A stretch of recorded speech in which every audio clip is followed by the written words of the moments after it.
Oke, bismillahirrahmanirrahim. Assalamualaikum warahmatullahi wabarakatuh. Waalaikumsalam warahmatullahi wabarakatuh.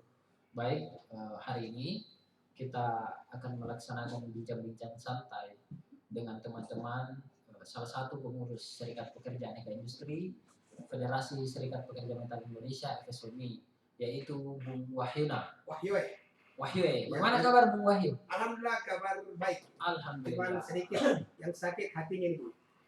Sakit karena apa ini? Terkait Karena dengan kebijakan pemerintah yang menaikkan UMP atau UMR sebesar 1, sekian-sekian lah. itu yang akan menjadi salah satu topik pembahasan kita pada hari ini.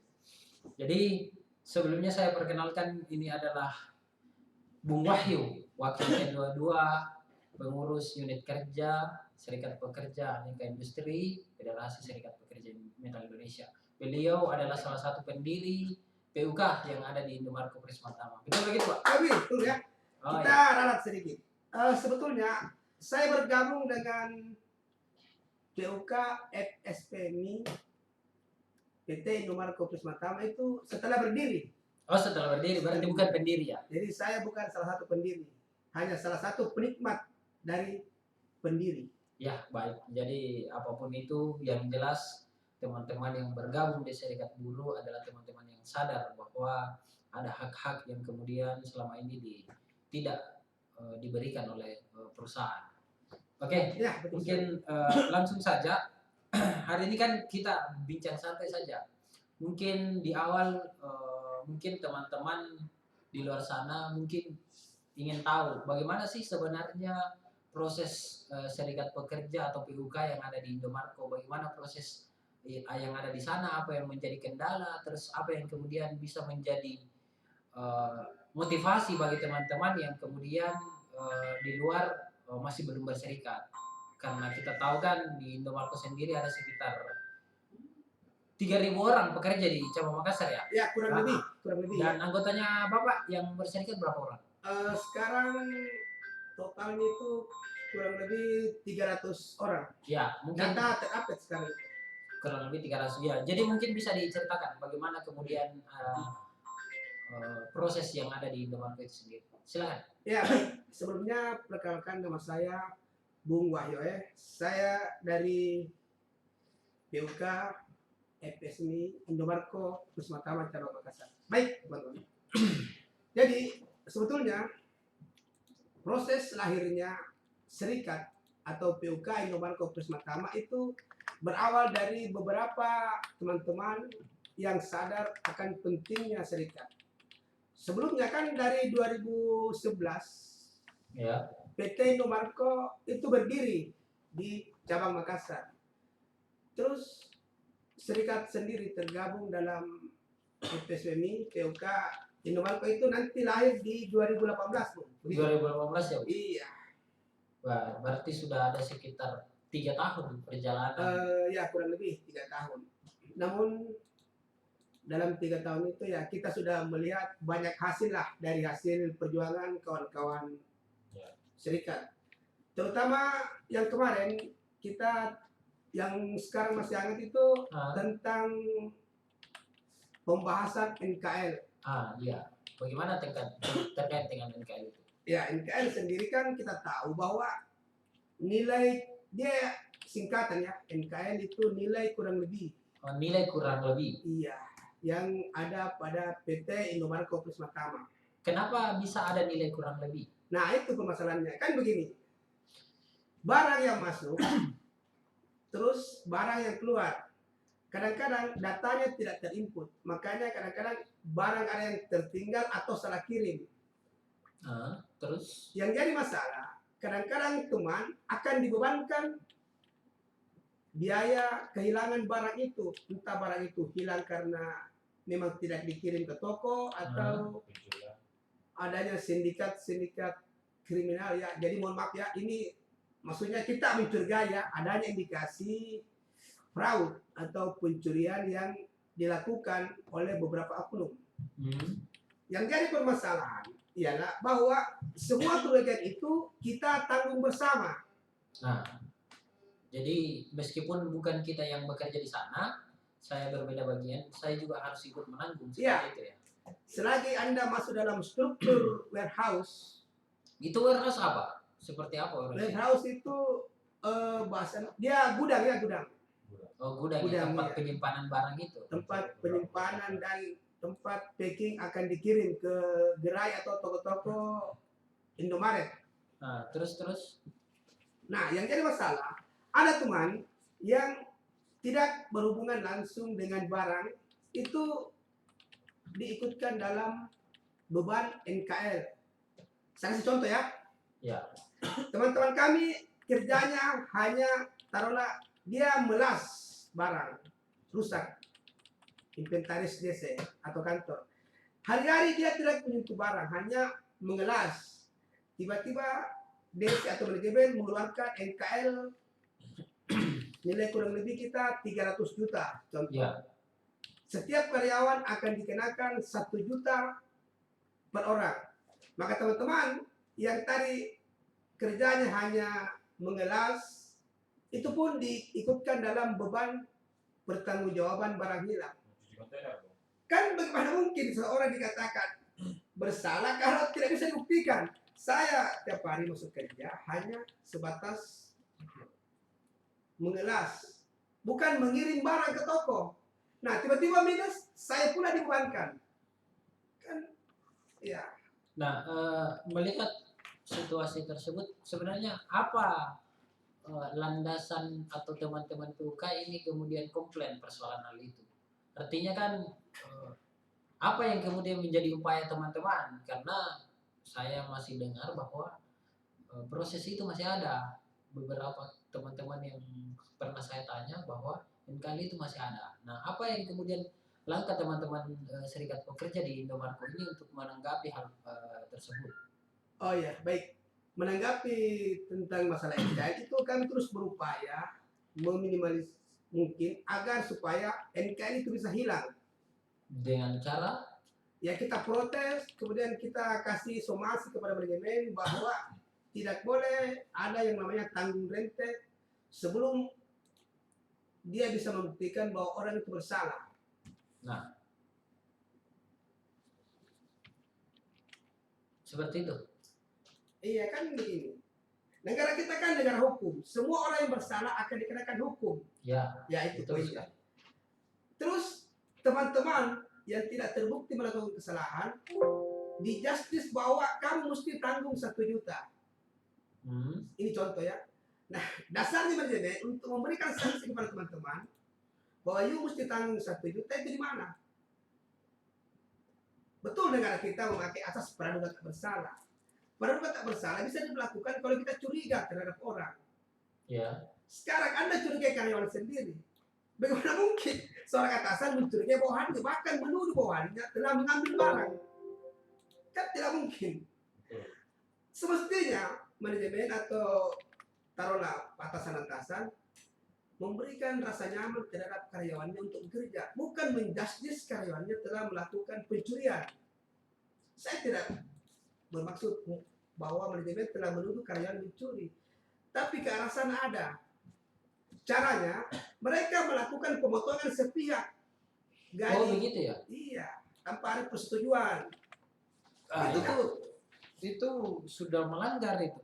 Iya. Atau bagaimana sebenarnya mekanisme kenapa bisa, dan sepengetahuan saya kan di PP 78 tahun 2015 itu kan memang diatur bahwa pergantian itu ada beban kepada karyawan untuk dilakukan pemotongan gaji itu sampai batas 50% itu dibenarkan oleh peraturan pemerintah. Nah, bagaimana terkait dengan hal itu? Apakah itu perusahaan seharusnya kan sudah menerapkan apa yang kemudian menjadi aturan yang ada? Bagaimana dengan hal itu? Iya betul, di PP 78 itu ada diatur. Yang jadi permasalahan sekarang mesti dibuktikan kebenaran seseorang yang akan dipotong upahnya. Saya kasih contoh ya. Ada teman-teman kami yang kerjanya hanya mencuci kontainer. Dia tidak tahu tentang barang rusak, barang expired atau barang hilang. Dibebankan pula dengan beban kehilangan barang. Harusnya manajemen bisa membuktikan bahwa Anda telah melakukan kesalahan atau di zonanya yang berhubungan dengan barang itu melakukan apa baik apa namanya barang itu pecah, rusak, nah itu baru bisa dikatakan bertanggung jawab atas barang yang dititipkan. Kalau orang yang tidak dititipkan barang kemudian dilakukan pemotongan upah itu kan melanggar. Iya. Harus ada pembuktian awal bahwa you telah melakukan pengusakan atau penghilangan barang yang dititipkan perusahaan atau manajemen kepadamu, sehingga kamu mesti menanggung daripada kehilangan atau kerugian barang itu. Nah, itu kita fair-fair aja, pastilah kita bertanggung jawab. Iya, namanya iya Kesalahan. bekerja ya, Ya. juga sudah Ada risiko ya, ada risiko risiko. Ya. risikonya masing-masing. Ya. Human error. Ini kan sekarang bukan human error, tapi atasan atau manajemen yang error. Jadi apa sikap selanjutnya, apa yang akan dibangun oleh teman-teman PUK ini menanggapi hal-hal seperti itu? Ya, kita terus akan menampung semua keluh kesah teman-teman termasuk permasalahan NKL ini karena ya sampai sekarang kan teman-teman terus masih berjuang, masih berupaya untuk menghilangkan yang namanya NKL itu. Ya, sebagai salah satu pengurus, tentulah kami terpanggil untuk mendengar atau menampung seluruh aspirasi teman-teman kami. Keluh kesah mereka, apa permasalahannya. Permasalahan yang terbesar yang ada ditempatkan di PUK kami yaitu permasalahan NKL. Itu yang Ya. menjadi catatan kita bahwa Ya. Ada persoalan NKL di sana, nilai kurang lebih ya. Nilai kurang lebih yang kemudian itu dibebankan kepada pekerja. Iya. Oke. Untuk selanjutnya yang isu yang baru-baru ini terkait dengan mungkin Omnibus Law yang sudah bertahun teman-teman serikat pekerja khususnya FSPB, KSPI itu kemudian terus untuk melakukan penolakan. Nah, teman-teman di tingkatan PUK, tingkatan bawah, apa yang kemudian dilakukan, apa yang kemudian menjadi upaya-upaya yang dilakukan teman PUK dalam penolakan Omnibus Law ini? Iya, kami ya sebagai pengurus daerah kami terus akan berupaya bagaimana mungkin agar supaya ini permasalahan Omnibus Law ini ya kalaupun tidak bisa dihilangkan setidaknya terkhusus di klaster ketenagakerjaan itu bisa direvisi oleh pemerintah. Karena iya, karena di situ kan kalau kita pelajari itu Omnibus Law sebenarnya bukan menguntungkan kaum buruh, malah mempermiskin kaum buruh yang ada di Indonesia khususnya ya. Iya, tapi kan kemarin Omnibus Law disahkan menurut pemerintah, khususnya Menteri Perekonomian mengatakan bahwa ketika Omnibus Law ini digunakan maka investasi asing itu masuk dan terbukti rata-rata investasi pertumbuhan investasi di Indonesia itu meningkat pasca Omnibus Law ini. Bagaimana teman-teman serikat pekerja melihat keobjektifan data tersebut bahwa memang hadirnya Omnibus Law memang mendatangkan manfaat, salah satunya adalah investasi ini. Ya begini ya. Jadi kalau kita membandingkan sesuatu, kita jangan hanya melihat satu sisi saja ya. Mungkin yang pemerintah lihat hanya investor atau para pendana modal yang masuk itu memang banyak. Tapi dampak dari kedatangan mereka itu pemerintah seolah-olah tutup mata. Saya kasih contoh ya. Sekarang tingkat pengangguran di Indonesia bertambah atau tidak? Bertambah. Kemarin data statistik itu menyatakan pengangguran di Indonesia bertambah. Nah, menguntungkan tidak? Iya, memang di satu sisi ya kita tidak sama-sama siapa yang menginginkan Omnibus pandemi COVID-19 yang ratusan ribu pekerja itu di PHK. Yang mau tidak mau itu yang harus dilakukan dan salah satu upaya yang dilakukan pemerintah kemarin terkait dengan itu adalah bagaimana kemudian mungkin Bapak juga sudah dapat bagaimana subsidi 1,2 juta pasca pandemi COVID-19. Nah, itu kan salah satu bagian dari upaya pemerintah bagaimana kemudian menguatkan teman-teman pekerja agar daya belinya itu meningkat. Iya. Bagaimana menanggapi hal seperti Iya betul. Kemarin ada beberapa, tapi tidak semua ya, ada beberapa teman-teman yang dapat itu BSU, bantuan subsidi upah senilai kurang lebih ya 1 koma ya. Iya. Tapi kita mesti lihat, itu hanya ada beberapa teman yang hanya dapat sekali saja. Sekali dalam setahun, 1,2 dalam setahun, itu bisa bertahan atau tidak? Kan Iya, begitu. memang kalau tujuan pemerintah kan agar gairah daya beli masyarakat itu kan meningkat. Artinya kan perlu disentuh, tidak untuk menjamin secara keseluruhan. Iya betul, kan begini. Pemerintah harusnya memakai apa yang diamanatkan oleh Undang-Undang Dasar 1945. Negara kita mengatakan fakir miskin, rakyat miskin, pengangguran itu dijamin kesejahteraan hidupnya oleh pemerintah. Iya.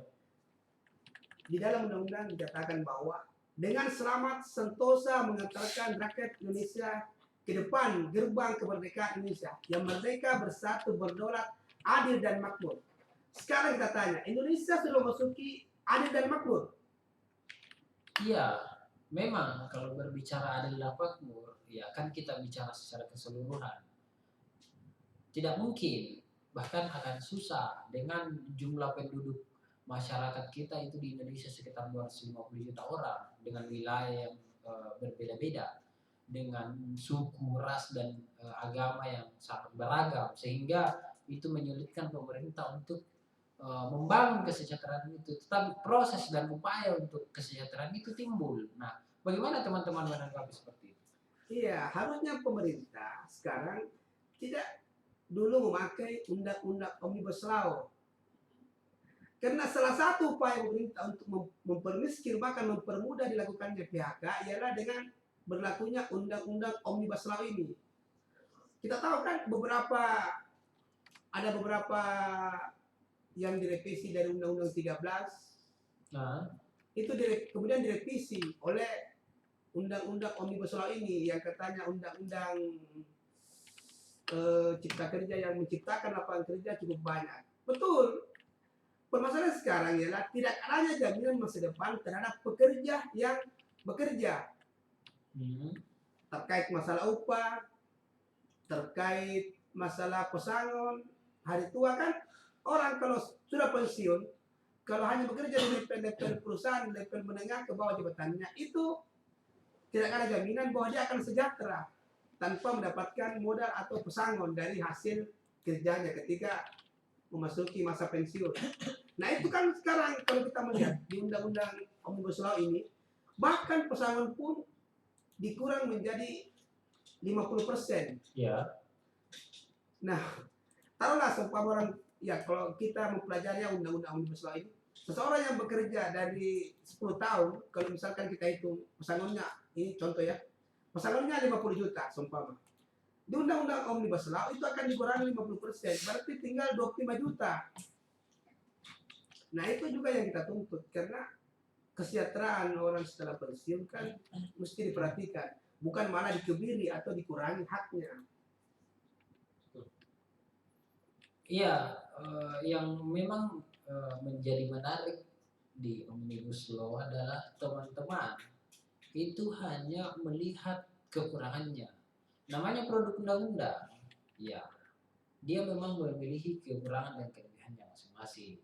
Yang menjadi soal adalah di PP 37 tentang kehilangan pekerjaan, pemerintah ada jaminan. Jadi jaminan baru. Jadi meskipun salah satu tujuan daripada hadirnya pesangon, nilai pesangon itu adalah ketika pekerja ini itu tidak mendapatkan upah karena di PHK, itu kemudian memiliki uang setidaknya untuk biaya hidup keluarganya sampai mendapatkan pekerjaan baru atau kamu buka usaha baru. Nah, kenapa kemudian nilai pesangon itu dikurangkan?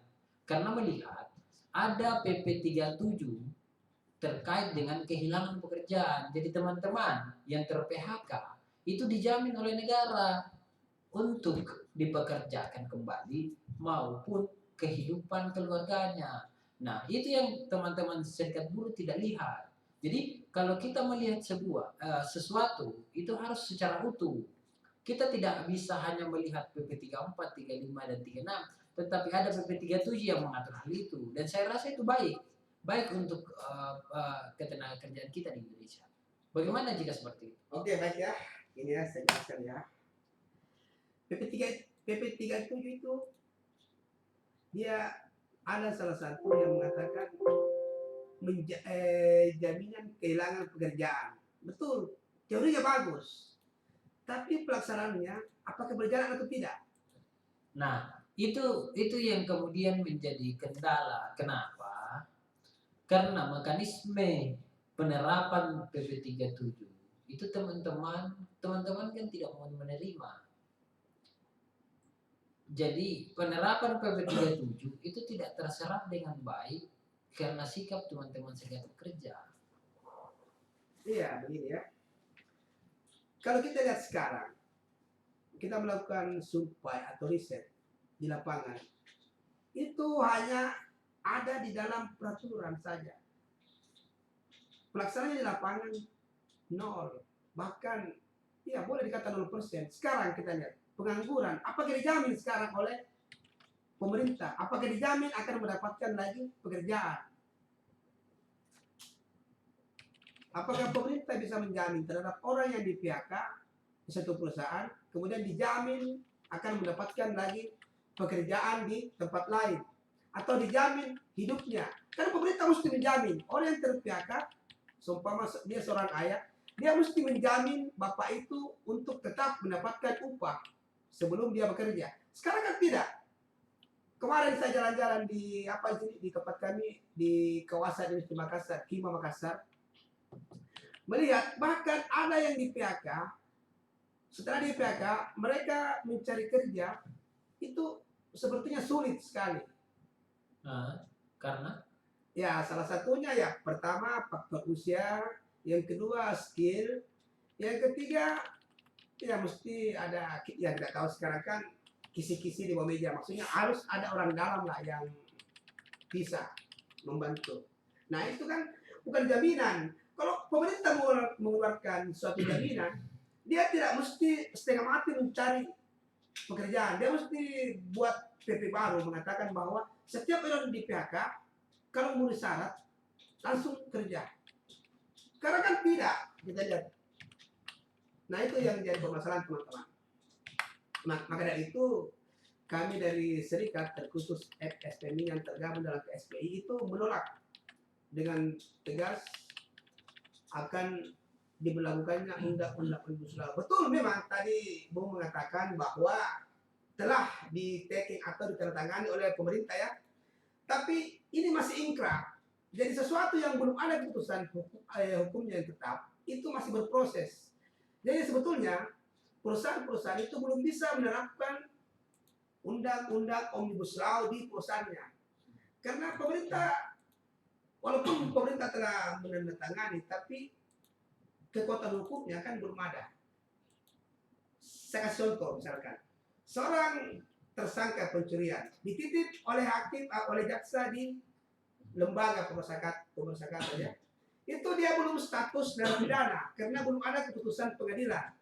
Dia masih tersangka atau terduga, belum masuk kategori narapidana, kan belum mempunyai kekuatan hukum. Jadi dia belum bisa disebut sebagai warga binaan lapas. Sama dengan kedudukannya dengan undang-undang Omnibus Law ini. Dia kan masih berproses. Kan kita tanya kepada pemerintah DPR, apakah sudah mempunyai ketetapan hukum? Kan belum. DPR MK masih menguji. Nah, maka dari itu sesuatu yang belum mempunyai kekuatan hukum itu belum bisa diterapkan. Jadi sekali lagi saya pesan kepada teman-teman, janganlah kita dibodoh-bodohi oleh kaum kapitalis. Mereka berdalih ketika melakukan PHK terhadap teman-teman, mereka memakai undang-undang Omnibus Law. Itu sebenarnya belum bisa dipakai karena belum mempunyai kekuatan hukum yang tetap. Ya itu sih saya pesan kepada semua pengurus-pengurus serikat bahwa janganlah sampai kita dibodoh-bodohi oleh manajemen untuk saat sekarang ini.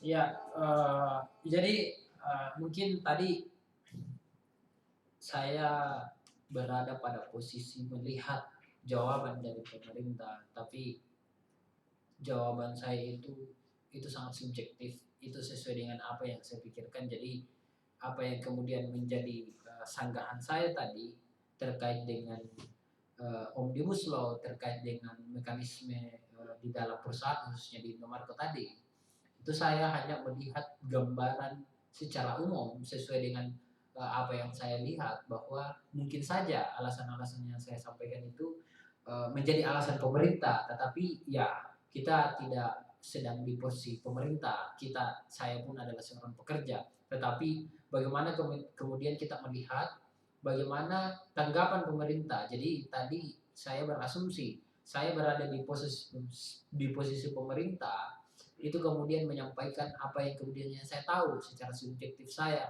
melihat mungkin saja hal-hal yang saya sampaikan itu yang kemudian menjadi alasan pemerintah. Jadi kita lanjut lagi. Jadi yang lebih menarik hari ini, baru-baru ini KSPI mengeluarkan konferensi pers terkait dengan mogok nasional. Nah, Oh iya, iya. kira-kira tingkatan pengurus PUK itu apa yang kemudian langkah apa yang akan dilakukan? Misalnya menyurat dan lain-lain, karena kalau kita tahu bersama mogok kerja nasional di undang-undang tentang mogok kerja Undang-Undang 13 2003 itu kemudian mogok kerja itu bisa dilaksanakan ketika gagalnya pembelian. Nah, bagaimana teman-teman di PUK melihat hal itu? Oh iya, begini ya. Terkhusus kami dari PUK Indomaret Jawa Makassar, kami sebetulnya menunggu instruksi nasional kapan dan di mana dilaksanakan. Kami tetap menanti dan menunggu instruksi. Tapi pada intinya prosesnya kami tetap melakukan penyuratan. Mogok sebenarnya itu bukan mogok gagalnya perundingan, tapi kami mogok atas penolakan kebijakan pemerintah. Nah, itu. Dan itu sah bagi sah. menurut teman-teman di ini. Iya, sah. Karena kita rencana all out turun untuk melakukan mogok sebagai protes. Protes terhadap kebijakan pemerintah yang kami lihat khususnya itu hanya menguntungkan kaum kapitalis, para pengusaha-pengusaha. Karena cobalah kita lihat isu-isu yang berkembang sekarang, ada 4, kalau tidak salah kemarin saya lihat di berita, ada 4 provinsi yang tidak dinaikkan upahnya. Pemerintah beranggapan bahwa gaji atau UMR yang ada di 4 provinsi itu dinyatakan sudah layak. Tapi dia tidak imbangkan dengan harga sembako atau kebutuhan pokok yang sekarang sudah mulai melambung. Jadi jalan satu-satunya bagi kami sebagai protes, ya mungkin kami akan melakukan mogok nasional serentak. Kami ada beberapa aliansi yang tergabung dalam KSPI, bahkan ada di teman-teman serikat lain yang mungkin akan melakukan hal yang sama. Itu kami lakukan serentak.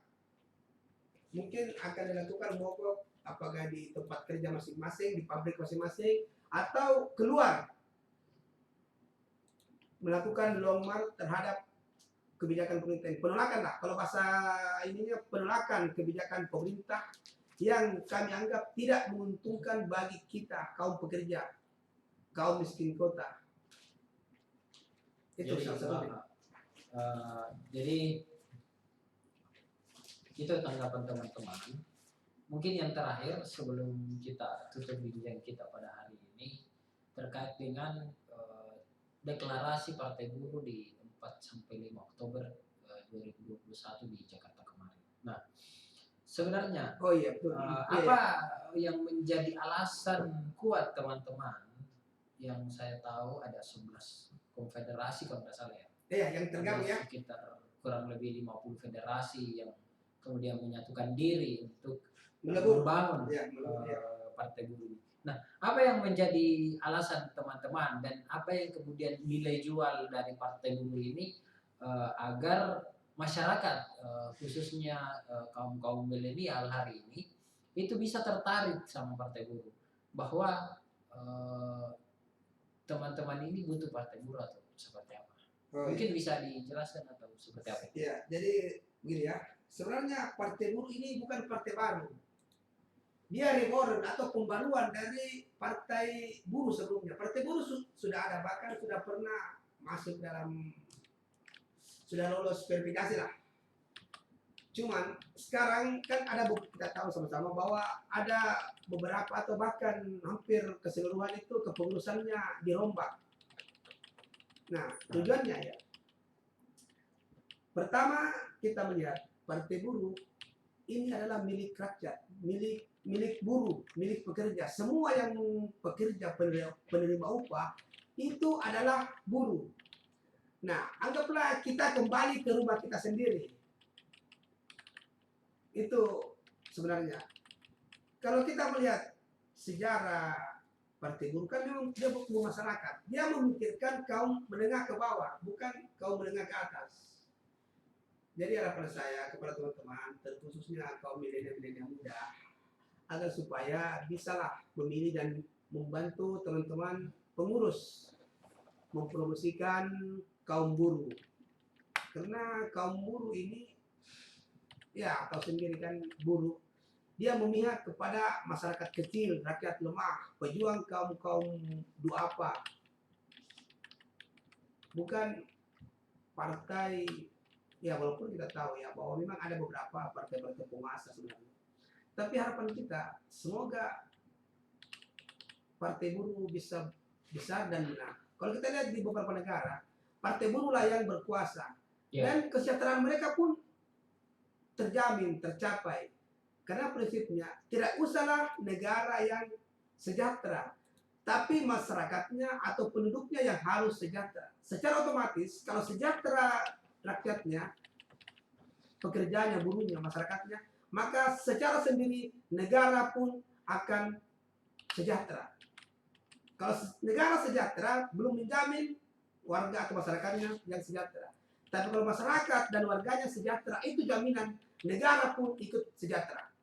Ya, itu dari saya. Ya, mungkin terima kasih atas bincang-bincangnya Bu Wahyu, salah satu pengurus Serikat Pekerja Aneka Industri PUK Indomaret Prisma Tama, untuk hadir di tempat podcastnya kita di Media Center FS Premi Makassar, sehingga semoga apa yang kemudian menjadi diskusi kita pada siang hari ini itu kemudian bisa memberikan gambaran kepada teman-teman, khususnya teman-teman serikat pekerja, dan kemudian semakin giat bagaimana kemudian membangun Partai Buruh sehingga generasi kita di masa depan itu tidak sama lagi dengan teman-teman yang ada hari ini.